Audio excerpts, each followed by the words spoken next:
ماہ رمضان 19ویں دن کی دعا۔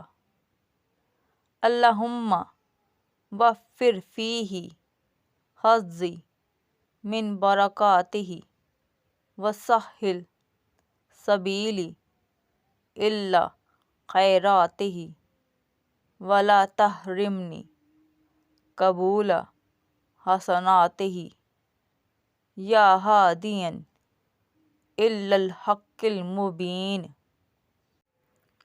اے اللہ، آج کے دن اس ماہ کی برکتوں میں میرا حصہ بڑھا دے، اس کی بھلائیوں کے لیے میرا راستہ آسان فرما اور میری نیکیوں کی قبولیت سے مجھے محروم نہ کر۔